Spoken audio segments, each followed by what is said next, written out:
Today's episode is with a former Shopify store owner doing 100 grand weeks and current founder and CEO of Social Snowball, a platform to help D2C brands build better word of mouth marketing. Please welcome Noah Tucker. Thanks for joining me, man. Thanks for having me. Yes. So what I just read, let's just start right away, is straight from your Twitter bio, was word of mouth marketing. Yes. And that seems probably very intentional. On the website, it says affiliate, but in your bio, Right. It doesn't say referral, not affiliate. Why'd you choose word of mouth? And what does that mean to you? I feel like it's a good question because I feel like there's so many words people throw around and you never really know what people are talking about. They all kind of mean the same thing. So there's like word of mouth, affiliate, referral, ambassador, advocate. There's like a lot of words people toss around. So in my head at least, and I think a lot of people would agree, like word of mouth is a good umbrella term that kind of encompasses of influencer, ambassador, affiliate, referral. Obviously, affiliate can mean something else, and like the more like kind of like legacy or traditional style affiliate is like more focused on like media buyers driving traffic and getting like a CPA commission. So Social Snowball doesn't focus on that type of affiliate. We're more like the creator and consumer and community affiliate. So I like to say like we're a word of mouth marketing platform, so it kind of encompasses like all of those other terms that would fall under that umbrella. But maybe that's a bit of a hot take, and other people would disagree that that term encompasses everything. No, man. Right.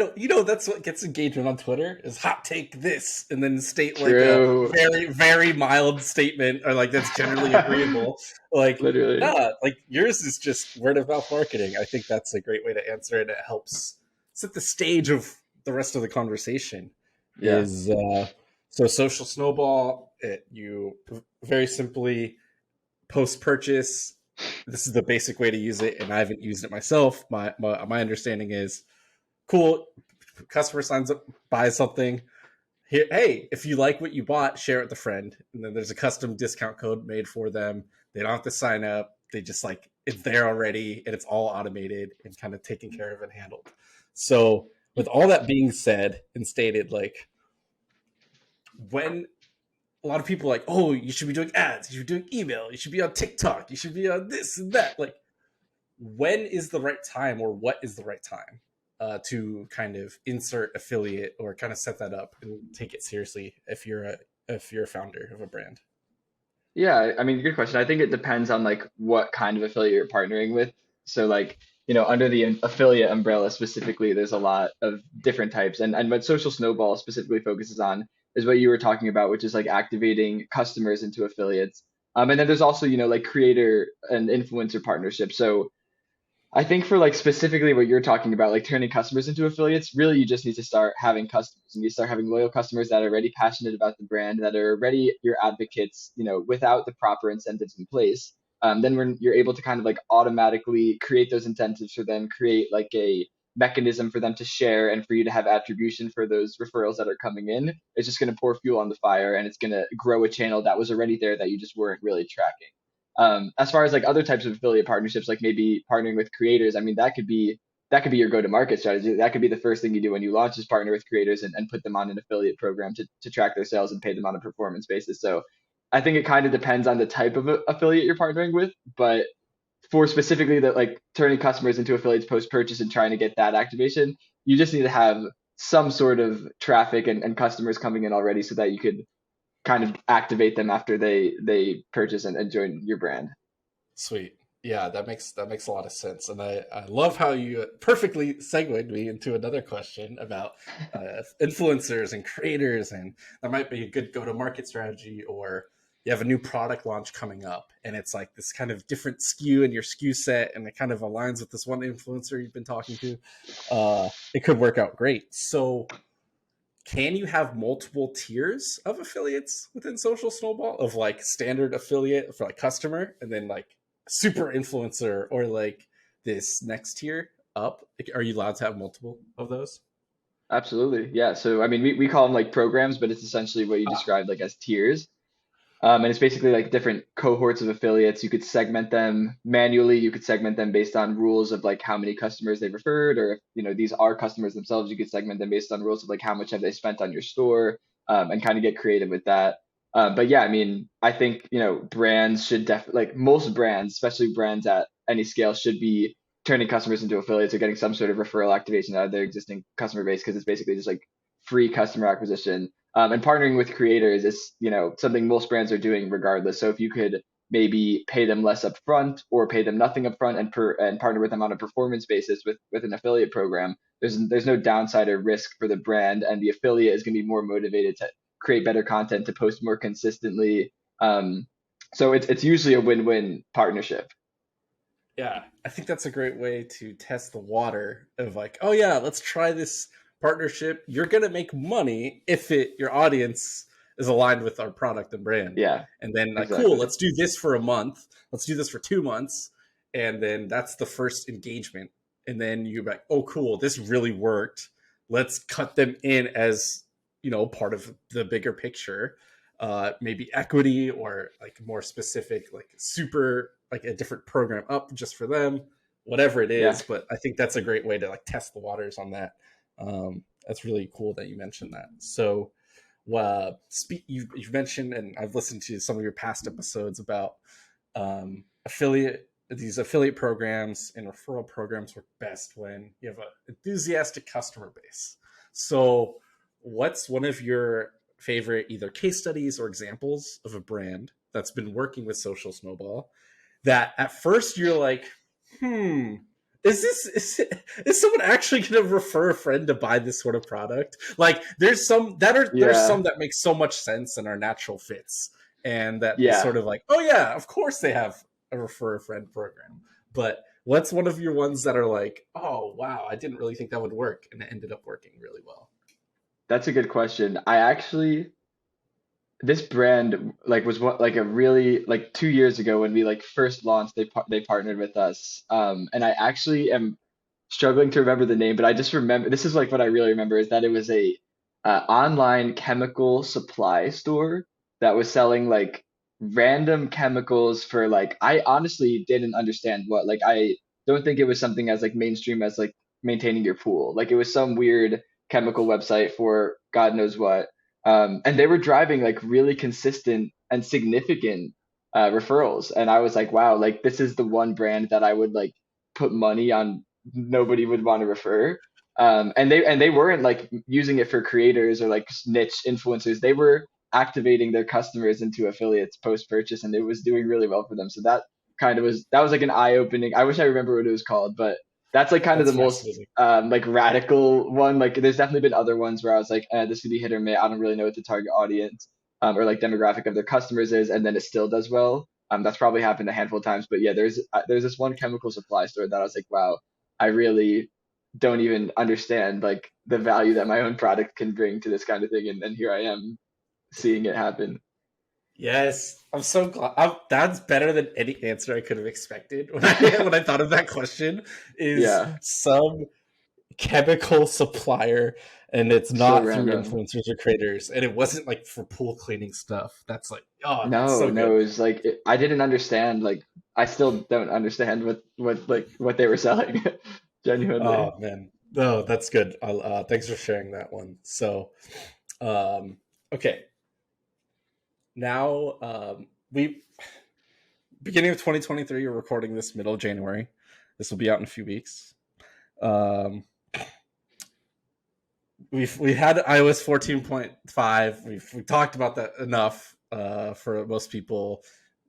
Pixel and tracking and all this stuff. Like we get it. Like it's not that it's more difficult. It's harder. It's old We old don't have to news talk now. about it anymore. Yeah, but all that being said, knowing what you know of running your own stores in the past, you've been working on Social Snowball like exclusively the last few years. If you were gonna go back to starting a brand, or if you wanted Ooh. to recommend to have someone start a brand, what are like those things, those differentiators, these like what factors would you think about before you launched a brand in 2023? That's a broad question. I don't like marketing wise, I think I would just like I feel like you have to kind of go into launching a brand like ready to tackle a lot of customer acquisition channels. Like I'll transparently admit like when I was operating e-commerce brands. Like it really was like launch Facebook ad, make money. Like it was that easy. So I got to experience the tail end of that, and I kind of like stopped. Like I was already like building and launching Social Snowball by the time that like that really all came down and crashed. But nowadays, I mean, obviously I am still very much in the space, and I, even though I'm not running a brand myself, like I talk to brands many times a day, and I know that like you can't be, and this is again, most people know this, but you can't be dependent on just Facebook or Google for customer acquisition. So if I were to launch a brand, I would like off the bat be ready to throw a lot of darts and hope that like one or two stick. I wouldn't neglect Facebook or Google, but I would throw darts at all different types of creator partnerships. I would throw darts at SEO. I would throw darts at um, really like really anything that's not like, because when you're relying on Facebook and Google too, like obviously like there's an algorithm change or like something weird happens one week and then your customer acquisition spikes. Like you need ways to kind of like mitigate the risk or like kind of like diversify your customer acquisition so that if like Facebook's algorithm has like a bad week and everyone's complaining on Twitter, like you still have like six other customer acquisition channels that maybe aren't driving as much customer acquisition as Facebook, but even if it's like 10%, 20%, like that's pretty significant. And if that's keeping your blended customer acquisition costs somewhat stable through the turbulence of outside factors. So like as many really owned customer acquisition channels that aren't platform dependent as possible, I think are important. So obviously, I'm biased towards any sort of partnership marketing because that is like an owned channel, and any affiliate you partner with, whether that's a customer of yours, a creator or whatever, that's like an owned marketing channel, and you own that relationship. You just use a platform to manage the relationship, but you're not dependent on that platform for the partnership. Whereas with like Facebook or Google ads, you have to use Facebook or Google, or you are not reaching their users, which they could charge you whatever they feel like that week to reach. So yeah, I mean, I guess my biggest piece of advice to myself, if I were to be doing this again, is like to really go off the gate strong with like infrastructure and a plan in place for many customer acquisition channels, because you can't just rely on the ones that I was fortunate enough to be able to rely on back when I was operating. Yeah, no, that's cool. So multiple channels, and it's not, you're not saying they all need to perform the same. They know all need to be equally 25%, 25%, 25% of Yeah, of like all your course. new customers coming in. It's just like having that diversification and making sure that you have some sort of stability on those on those off weeks, those tough times with Facebook and Google. They just like, Yeah. eh, like this thing you were having results with for the last 6 months. Nope, totally different for the next 14 days. You're just like, whoa, my whole business is gonna crash and die. So Exactly. it's Exactly. wild. So that makes a ton of sense. Um, is that something you'd ever consider going back to, of like running your own brand after you have more experience and like insights, and you've learned across, like you talked to all these other founders, you've run Social Snowball now, like is that something you'd even want to do or you've been thinking about doing? I've definitely fantasized over it. Like I think like I know so much more now. Like I'd be able to do it well, but I honestly don't think I want to. At least not like the solo opera. And I wouldn't want it to be my main thing. Like maybe like for fun, like my girlfriend and I would launch like a fun side project. And like I don't think I would want it to be my main thing because I think it's stressful. There's a lot of moving parts. Not that SaaS, like what I'm doing now, doesn't have a lot of moving parts. I think I just enjoy the moving parts that I have to deal with better. Like logistics is really complex and difficult, and I just don't want to have to like think about that ever again. Like I had to think about that for 5 years, and I'm like mentally exhausted, and it's been like 3, 4 years since I had to think about it. Um, and then again, like so many external factors that really matter. Like obviously, like I'm working hard, and a lot of people are working hard to build platforms to diversify customer acquisition. But reality is, you still have to depend somewhat on Facebook and Google. And I don't like going to bed and waking up knowing that like something completely outside of my control can make or break my business. Especially like if you're paying salaries and you're bootstrapped and you really like your cash flow is really important for the success of not only your business but other people's like livelihoods. Like that's really stressful. So I don't think I think and the thing is like I get really tempted and I do fantasize over it and I think maybe as like a fun project I would want to or maybe just be involved like as like an advisor or something in a brand but I don't think I'd want to like maybe in 10 years from now I'm not running Social Snowball. I don't think I'm going to be like okay now I'm going to launch an e-commerce brand. I feel like that is in the past for me. Yeah, no, that's interesting, and I think that's you made a few good points of you're used to maybe not used to, but you're more accustomed to SaaS now. We're like, all right, I got my customers, they're signed up, it's month to month still, but it's a subscription revenue, and they're not all gonna churn. Like, and Yeah, you don't have to keep hopefully. acquiring them over and over. You know, Exactly. with e-commerce with physical products, it's like cool, you bought the thing once. Not every brand is a subscription brand, and I believe yours weren't either in the past. Right. So like it's just like one-off purchase. Cool, I got them to buy once, but you still have to email them or text them or like sometimes even run ads to past customers to get them to like, hey, we still exist. Yeah, So it's just not as secure and stable as cool. definitely. And I got also their like credit. Yeah, No, I was just go ahead. gonna say, like, also selling B2B is like I think a lot more enjoyable than selling B2C. Like, it's just a lot more manageable. Working with business owners is a very usually smooth experience. Like, dealing with customers and like customer support when you're selling D2C is not enjoyable in my opinion. Like, I just don't like having to deal with that or think about that. And like when customers are businesses, it's a lot smoother. It's from my experience at least. So that's like another factor. Yeah, no, that makes sense. That's cool. Okay, so moving over to the SaaS side of things, we've been talking about e-commerce. You've been on working on Social Snowball for the last few years exclusively. What's one example? What's one thing that has come up that totally blindsided you, that surprised Uh, and shocked you to no end? That you're like, this is a problem. This is a hurdle you have to deal with, and you couldn't have planned ahead or researched or known about it ahead of time. Like, what's one example of that? I feel like there's more examples of that than things than I did know. But the problem was like I could have planned ahead and researched, I just didn't. So like honestly, like the getting Social Snowball off the ground like was a very painful process. But beyond that, like I didn't understand the fundamentals of SaaS or how running a SaaS business works genuinely.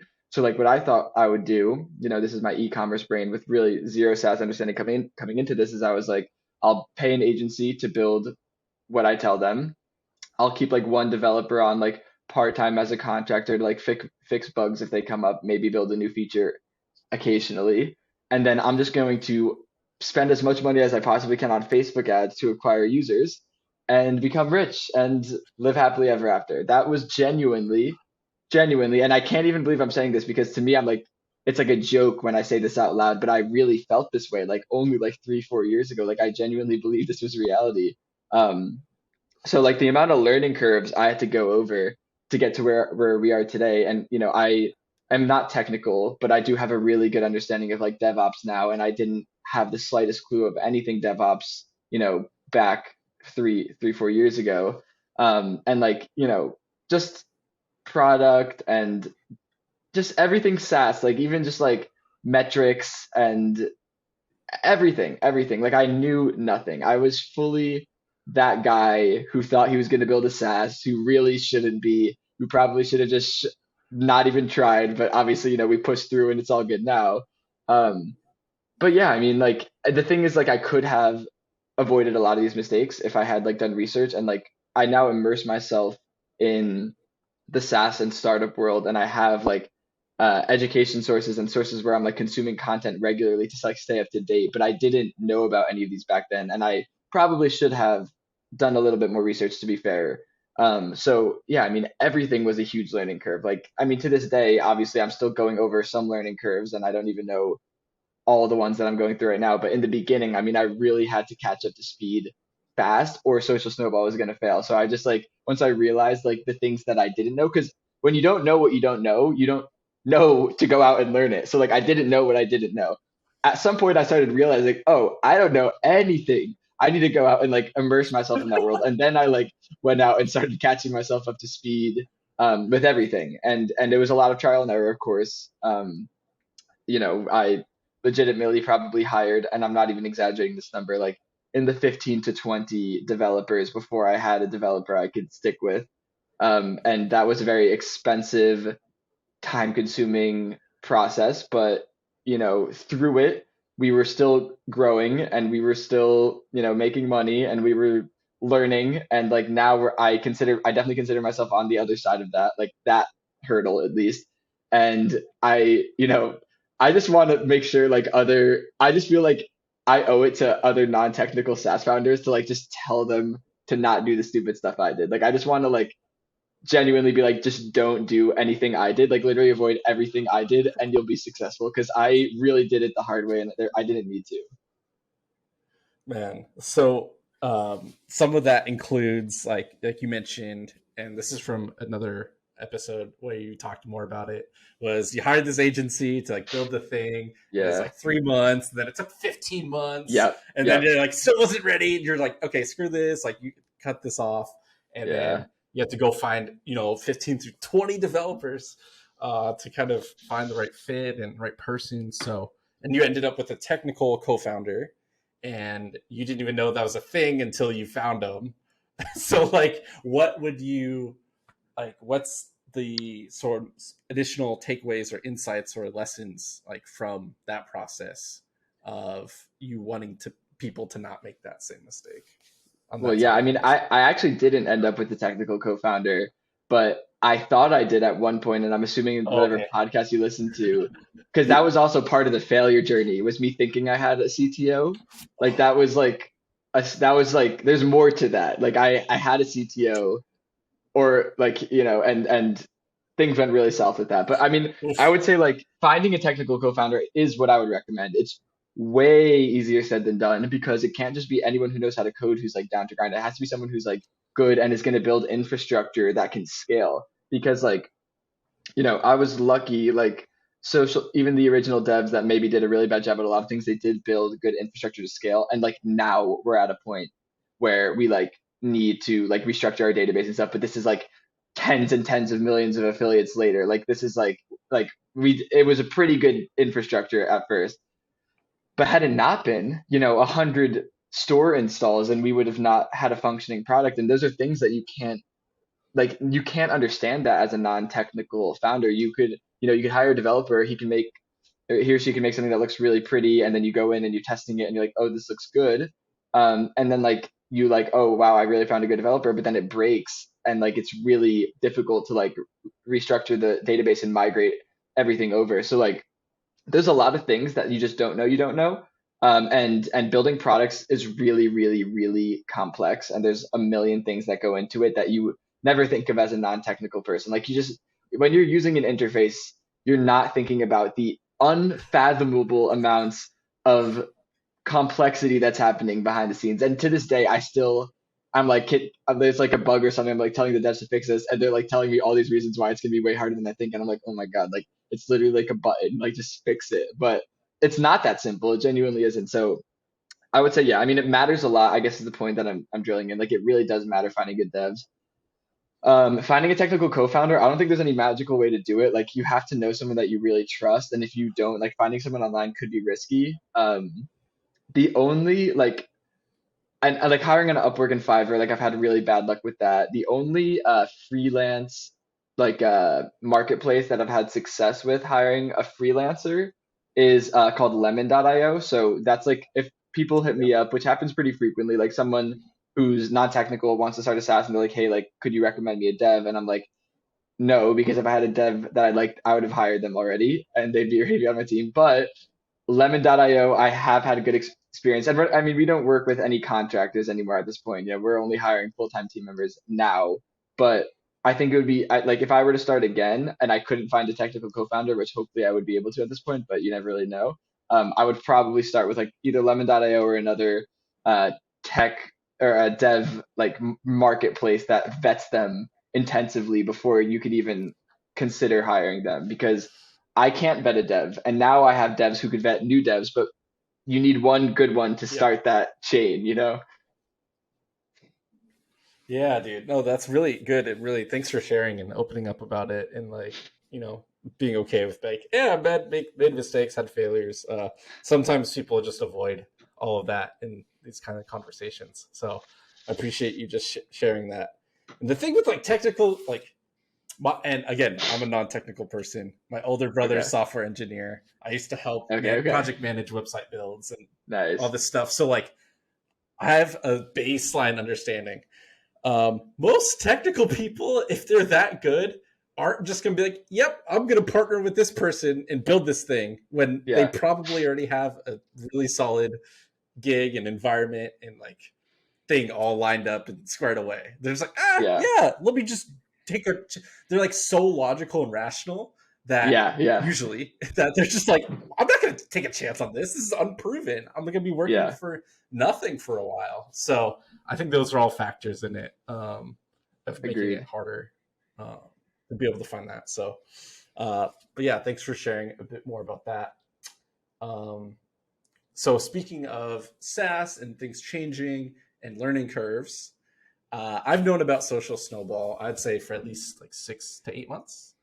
And so I've noticed that the pricing and the tiers and like the structure, the fees have changed off and Yes. on for a while. And so I think one was more recent, but you know better than me. What were some of the things that led to these like changes in pricing, Yeah. which are sometimes a very key thing from like this platform versus this platform. So like what led to that for Absolutely. you guys? So those changes and iterations in pricing are really just like a small glimpse into a bigger picture of like what the business is focusing on. And it's an iterative process because it's a lot of trial and error. And it takes a lot of time to collect data. But basically, like to make a long story short, like when we launched Social Snowball, I was like, okay, we're going to be the affiliate platform for every store. I want pricing that could, be fair for brands that are installing Shopify for the first time today. And I also want to be able to support Fashion Nova. Like that was my idea. I was like, we're going to just take over everyone.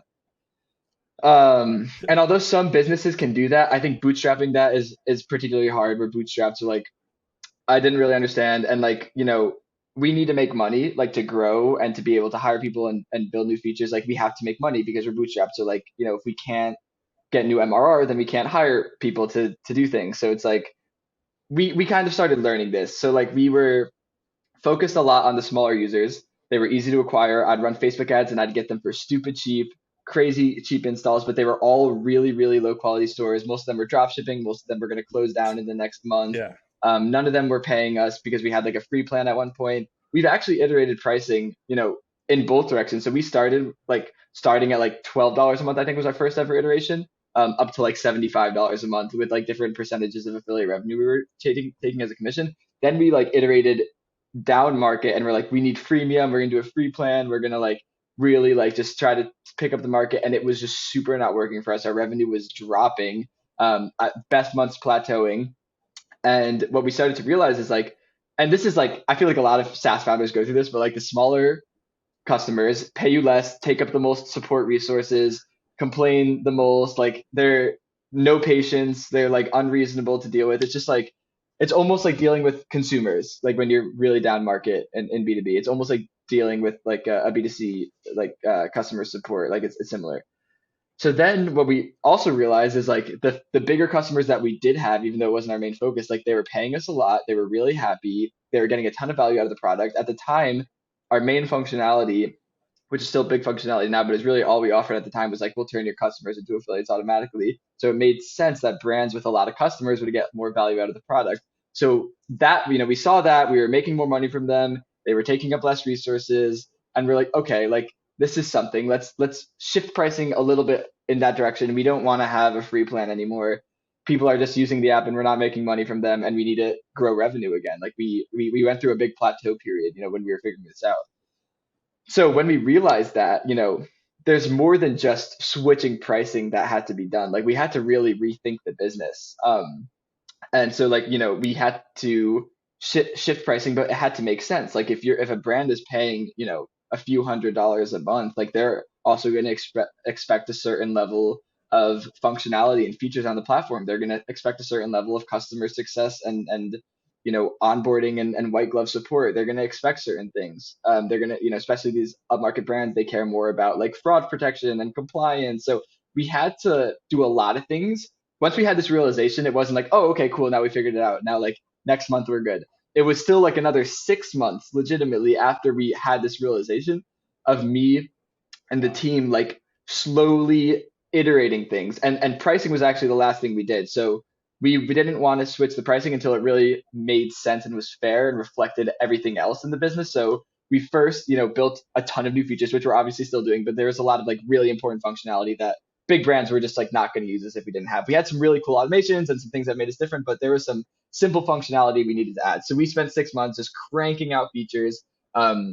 We shifted our customer success processes to kind of like match a more up market, demographic. So like we hired, more like CSMs, and they're like hands-on with customer support. They do onboarding calls. We try to get on calls with every single customer at least twice during their 30-day trial. Oh yeah, we increased the trial period to give bigger brands with more, processes and teams like more time to get things set up.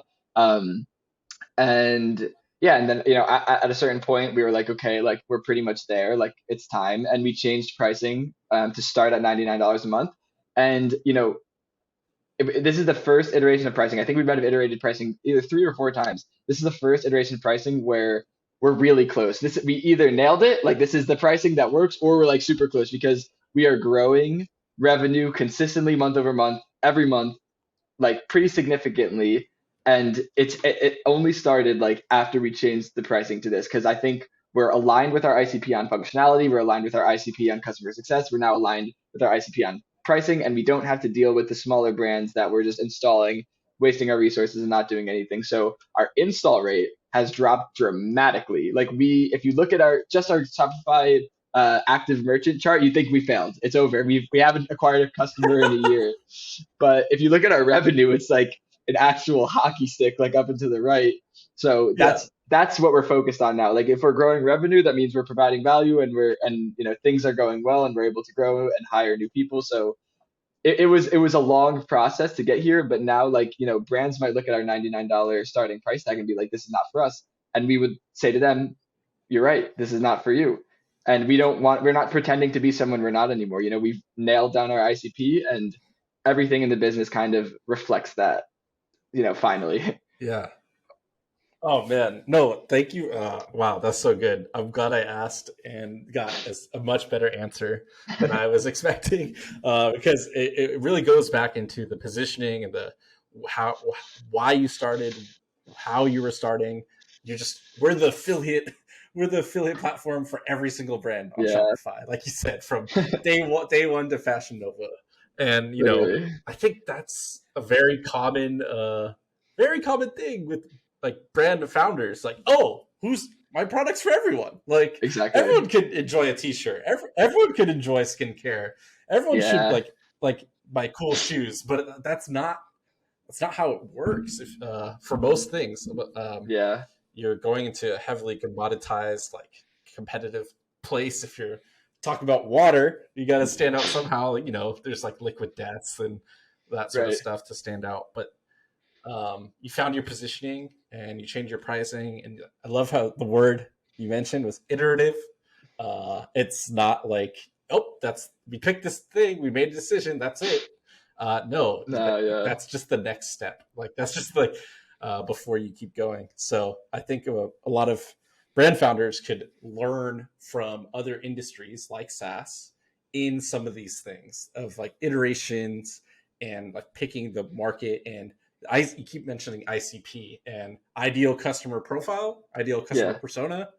Is that, yeah, essentially Yeah, yeah. what it stands for? So yeah, I think that's like a huge thing for people listening. It's like you can't sell to everyone. Like you think everyone's your customer or your would be benefit from it, but it's just like not the case. So um, I love the last thing I'll mention on that, like the segment you just talked about, was the install rate dropping a lot, but your revenue just still continuing to climb. Yeah. So it's like, Yeah. oh, well, if we just look at one metric of install rate, and that was working for a long time, and a successful thing for you, and you shift gears and you iterate, and then now, oh no, our install, like if you just look at installs, oh no, it's dropping, like something is messed up. But this new season of Social Snowball is taking you in a different direction where that Hmm. metric isn't the leading indicator of success anymore. So It's not I even think any that indicator, is honestly. If something. it Yeah.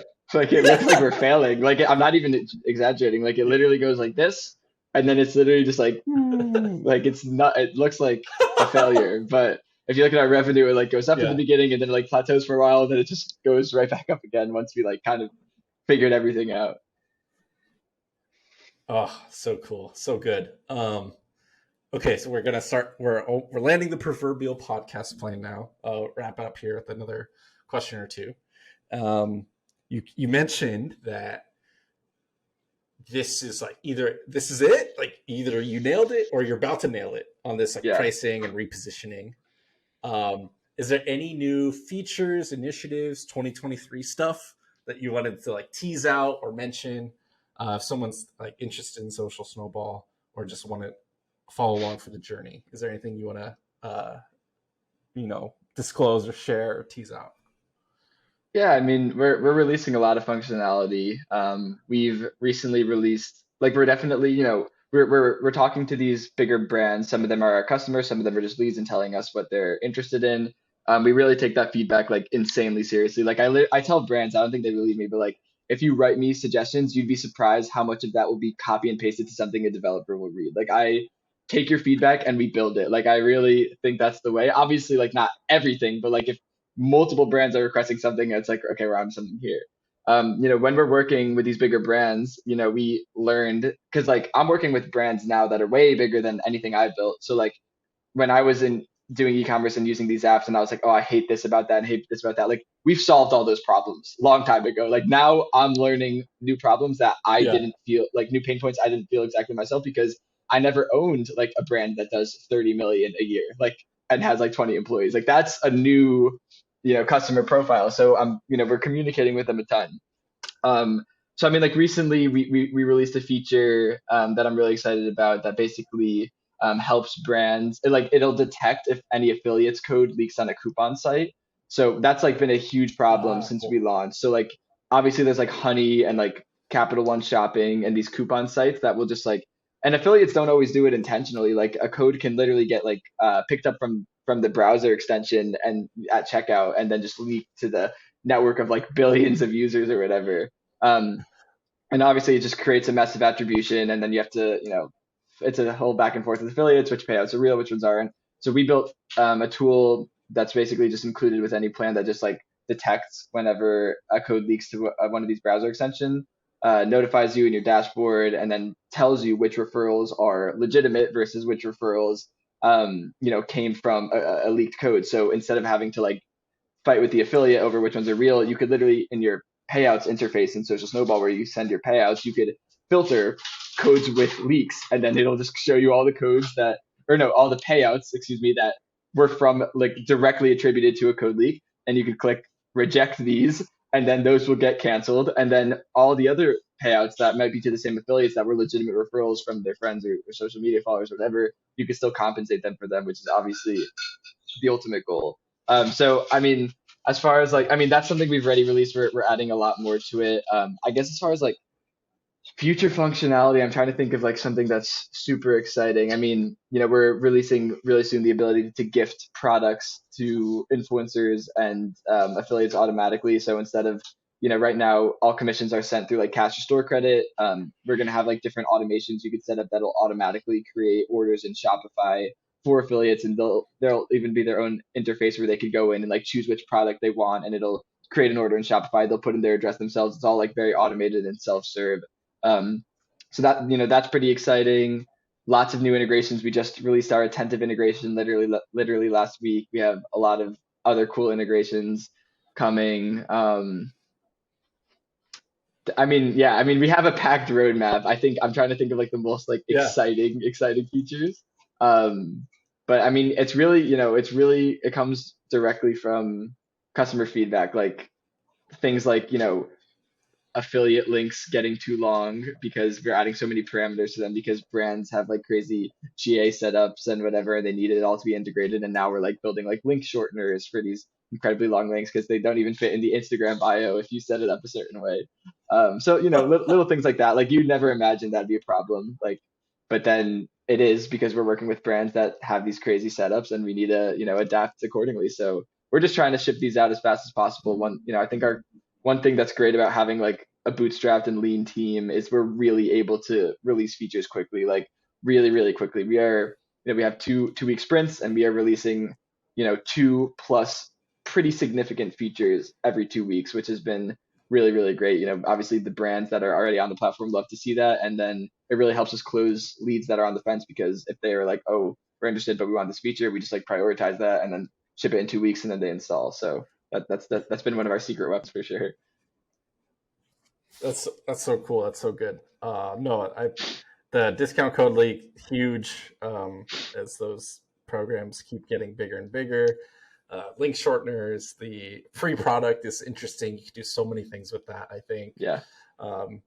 Is that like, oh, cool, if I refer 5 people instead of store credit or cash, I could just get a new free product instead? Or is that part That's of one it, of the or use is that cases. even Yeah, okay, that's one of that them. could be a Okay, use case. Yeah, gotcha. you could also do it like, if you're just managing influencers and you want them to create UGC or just create like content for them to post on their socials with your product, like as soon as you add someone, it could automatically create a gift for them and notify them, give them like the interface where they could input their info and then ship them a product that they chose from the ones that Gotcha. you pre-selected. So like little things like that like pretty basically any part of influencer or creator management that had to be done with like some sort of back and forth communication or a spreadsheet or like manually sending something, like everything, we're kind of just building tools to just completely automate that. Cool. No, that's so good. Okay. No, that makes a lot of sense. Appreciate that. Last one, I asked this for almost everyone, if I remember it, is there anything I didn't ask that's been on the top of your mind lately? Is there something that you saw that you have a reaction to?